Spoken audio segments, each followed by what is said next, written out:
Merci, M. le Président, et merci à mes collègues pour l'encouragement.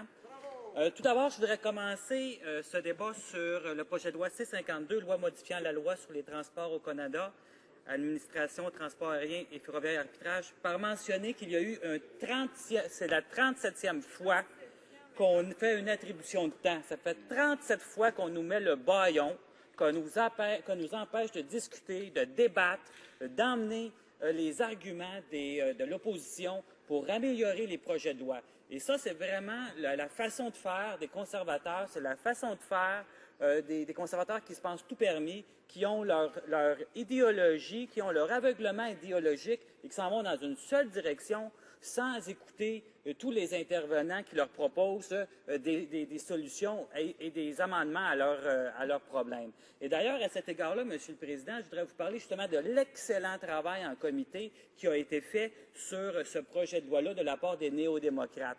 Et je voudrais vous nommer les néo-démocrates qui siègent sur ce comité-là. Ça vaut la peine. Tout d'abord, il y a l'excellente collègue de Trinity Spadina, qui, bien sûr, est notre porte-parole en matière de transport, qui fait un excellent travail depuis des lustres, justement, à cet égard. Il y a l'excellent porte-parole adjoint de Trois-Rivières. Il y a notre très bonne collègue de Notre-Dame de Grasse-la-Chine. Et il y a le collègue de York South Weston. Ils ont fait un travail excellent, encore une fois, en comité. Et sachez, Monsieur le Président, il est 11h10 présentement, et je peux vous dire que non seulement je suis très fier de me lever en chambre, je suis convaincu que c'est important qu'on continue à discuter de ce discours-là, c'est important qu'on continue à argumenter et expliquer pourquoi ce projet de loi-là, oui, on va voter en faveur, mais que ce n'est qu'un premier pas, et ma collègue tout à l'heure l'a très bien dit en anglais, c'est un baby step, c'est juste un premier petit pas de rien du tout, alors que ça fait des années, et je dis bien des années, Monsieur le Président, que les expéditeurs, que les fermiers, que les entreprises des mines, que les différentes entreprises qui utilisent les chemins de fer demandent justement une révision de ces lois-là. Et malheureusement, on n'a pas livré la marchandise, comme on dit en anglais, et on a abouti à accoucher avec un projet de loi qui est très, très décevant.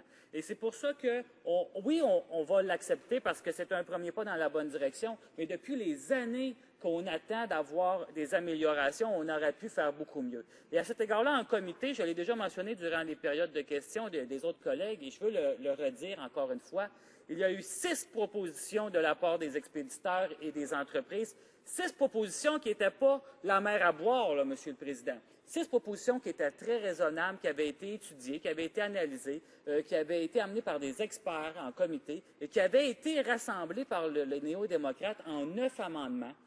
Donc, on a amené ces propositions-là d'une manière très professionnelle, d'une manière de gens qui font notre travail d'une manière adéquate.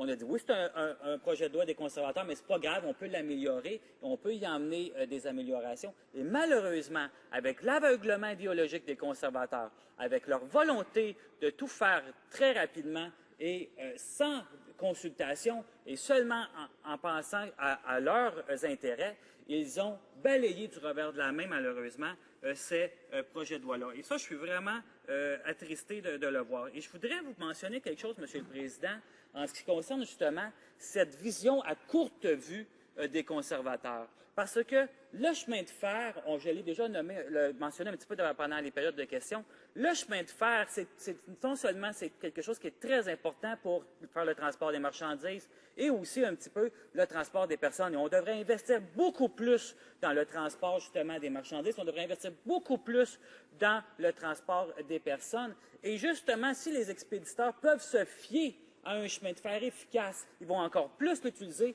il y a encore plus d'entreprises qui vont l'utiliser. Et dans Drummond, il y a quelques entreprises qui l'utilisent, mais si c'était encore plus efficace, il y aurait encore plus d'entreprises qui l'utiliseraient. Et sachez, Monsieur le Président, que si on avait une politique, une stratégie nationale du transport en commun, une stratégie nationale du transport ferroviaire, comme l'exigent les néo-démocrates, comme l'exige l'excellente porte-parole de Trinity Spadina, la porte-parole du transport du NPD. Si on avait une vraie stratégie du transport, on pourrait réduire nos émissions de gaz à effet de serre. On pourrait faire la lutte au changement climatique beaucoup plus. Mais sachez, Monsieur le Président, que les conservateurs ne pensent pas que c'est devrait être une priorité, la lutte au changement climatique. Et malheureusement, moi, je siège sur le comité en environnement et on le voit à tous les jours, à toutes les semaines, depuis 2 ans que je suis ici en Chambre des communes, on nous dit ça devrait être la priorité du gouvernement canadien, la lutte au changement climatique, que les changements climatiques vont être le défi principal, l'est présentement et le sera pour les générations futures. Ça devrait être une priorité pour l'étude en comité. Mais malheureusement, pour eux, les conservateurs, ils préfèrent faire des études qui sont moins importantes, moins prioritaires, alors qu'ils devraient, comme on dit en anglais, ils devraient s'attaquer plutôt, en français, je vais le dire en français, ils devraient s'attaquer au changement climatique, ils devraient en faire une priorité. Et avoir une stratégie qui ferait face pour la lutte au changement climatique, d'avoir une stratégie nationale sur les transports en commun, sur le transport ferroviaire, pour améliorer, pour assurer que le transport se rende à l'heure, à temps, pas comme présentement, où 80 des fois, c'est un échec, où 90 des expéditeurs se plaignent et sont insatisfaits du service. Ce n'est pas des notes de passage, ce n'est pas quelque chose qui va encourager les citoyens et les expéditeurs, les grandes entreprises, à utiliser plus le chemin de fer. Alors, le chemin de fer devrait faire partie d'une stratégie pan-canadienne, devrait faire partie d'une stratégie justement pour faire la lutte au changement climatique. Et le NPD, on est très fiers d'avoir cette vision-là, une vision à long terme, une vision qui n'est pas juste à courte vue, qui n'est pas juste pour les intérêts, les intérêts des grandes entreprises, mais aussi pour l'intérêt commun. Et à cet égard-là, je voudrais vous dire que par rapport à cela, le Canada est le seul pays du G8 à ne pas avoir de financement fédéral et un plan national consacré au transport, imaginez-vous, Monsieur le Président. Et ça, c'est la preuve, justement, comment on est en arrière comparé aux autres pays, et alors qu'on devrait faire preuve, justement, de dynamisme, qu'on devrait faire preuve, justement, de leadership. Et nous, au NPD, on a une vision qui est claire, on a une vision qui est progressiste, on a une vision qui va, justement, montrer pourquoi il est important d'avoir des réformes en ce qui concerne justement la loi sur les transports au Canada. À cet égard-là, Monsieur le Président, je voudrais vous parler d'une chose, en fait, de 3 principaux points que le NPD demande par rapport à cette loi-là. Premièrement, il est important que les expéditeurs du Canada méritent un service de transport ferroviaire juste, fiable et qui valent ce qu'ils paient, comme je vous mentionnais. C'est pour ça que c'est la nécessité qui est importante de renforcer la position des expéditeurs vis-à-vis le monopole du CN et du CP qui n'est pas abordé dans cette loi-là, du C-52. Il est important de rappeler qu'il y a eu 6 recommandations, comme je le disais tout à l'heure, des expéditeurs à l'étape du comité qui étaient raisonnables, pratiques et modestes. Et malheureusement, les conservateurs les ont rejetées du revers de la main sans en prendre considération, alors que les néo-démocrates ont fait tout un travail en comité, encore une fois. Et l'autre point qui est important à retenir, c'est qu'il y a d'autres améliorations qui sont nécessaires. Et c'est pour ça que le NPD va continuer à travailler très fort avec les expéditeurs, avec les compagnies forestières, avec les minières, avec les entreprises, justement pour améliorer le projet de loi qui ne s'attaque pas assez suffisamment au manque de concurrence qu'il y a dans cette entreprise-là. Monsieur le Président, pour terminer, je voudrais rappeler que nous allons appuyer ce projet de loi-là. Malheureusement, comme je le mentionnais tout à l'heure en anglais, ce n'est qu'un baby step dans cette étape qu'on nous avons besoin de faire face à un plus grand problème qui est d'avoir une stratégie nationale du transport, qui est d'avoir une stratégie nationale aussi de la lutte contre le changement climatique. Et ce sont les 2 plus gros défis qu'on va avoir à faire dans l'avenir et nos générations à venir, et pour les enfants et pour nos petits-enfants, pour les gens de Drummond, qui viennent me voir souvent et qui s'inquiètent justement pour l'environnement, qui s'inquiètent justement pour avoir un système de transport ferroviaire de qualité, efficace, fiable. Justement, le NPD est là, il va continuer à travailler très fort pour avoir un meilleur système ferroviaire, pour avoir de meilleurs transports, pour avoir un meilleur transport en commun. Merci, Monsieur le Président. Questions and comments. The Honourable Minister of State for Western Economic Diversification. L'honorable ministre d'État à la diversification économique de l'Ouest. J'aimerais qu'on consigne au compte-rendu ce qui fonctionne bien quand on laisse l'industrie travailler avec les chemins de fer. Canpotex, dont j'ai parlé plus tôt, est un producteur de potasse qui a signé un accord de 10 ans avec 3 chemins de fer, le CN, le CP et Union Pacific.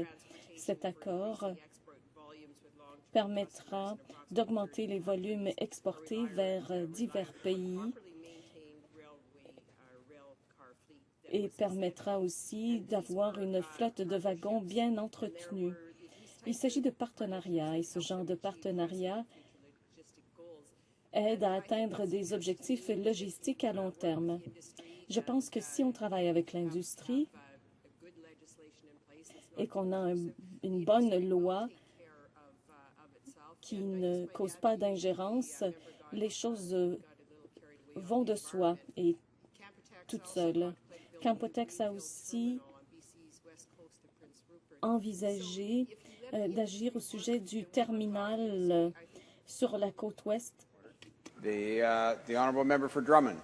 Le député de Drummond. Président, et puis je voudrais mentionner effectivement que oui, la loi, bien sûr, les expéditeurs sont contents qu'enfin on réponde à leurs besoins. Enfin, il y a un premier geste qui est fait de leur part. Malheureusement, comme je le mentionnais, il y a eu 6 propositions qui n'ont pas été répondues, qui ont été balayées du revers de la main, et c'est quand même inexplicable. Et mentionnons aussi quelque chose de très technique, comme ma collègue le mentionnait, par exemple l'arbitrage. L'arbitrage, c'est un problème, ça, parce que l'arbitrage n'est disponible que pour les expéditeurs qui sont en train de négocier des nouveaux contrats. Donc, tous les anciens contrats, ils n'auront pas droit à l'arbitrage. Alors ça, c'est une des amendements, des propositions qu'on a fait et qui a été rejetée du revers de la main. Alors, il y a plusieurs motions comme ça qui ont été faites. Et au lieu d'offrir une aide rapide et fiable pour l'entremise de la résolution de conflits à tous les expéditeurs, comme je le mentionne, le projet de loi C-52 offre un processus d'arbitrage limité pour un petit groupe d'expéditeurs seulement. Alors ça, c'est un bel exemple auquel le gouvernement conservateur n'a pas su répondre. Et malheureusement, c'est pour ça que ça explique que le projet de loi n'est pas satisfaisant. Questions and comments. Questions et commentaires. Le leader de l'opposition à la Chambre. Merci à mon cher collègue. Un point qui est levé dans ce débat, c'est le cas que le conservateur, comme presque toujours, a refusé tous les amendements, toute l'amélioration de ce projet de loi qui ne vient pas de nous, mais vient de les experts. Les experts qui savent absolument plus que tous les députés ici par rapport à ce sujet. Et c'est incompréhensible pour moi. Peut-être c'est une question d'arrogance d'un gouvernement majoritaire pour refuser toutes les options, toute l'information, toutes les sciences, presque dans toute l'occasion, dans cette occasion aussi. Et c'est pour ça, ce projet de loi, c'est avec l'appui de néo-démocrate, mais avec une petite hésitation, parce que c'est seulement une fois par 10 années, quelque chose comme ça, on peut améliorer une industrie comme ça. Et pour faire un effort minimum comme ça, ce n'est pas très bien pour le public ni pour l'économie. Mon question, c'est le suivant. Pourquoi le gouvernement continuellement refuse les experts, les témoignages les personnes qui savent absolument l'industrie et pas un député avec une idéologie conservatrice? Député de Drummond. Je voudrais remercier mon excellent collègue qui fait un excellent travail d'ailleurs en tant que leader ici à la Chambre des communes. Et puis, ce que je voudrais mentionner par rapport à ça, c'est qu'effectivement, moi, je siège au comité de l'environnement et du développement durable. C'est la même chose.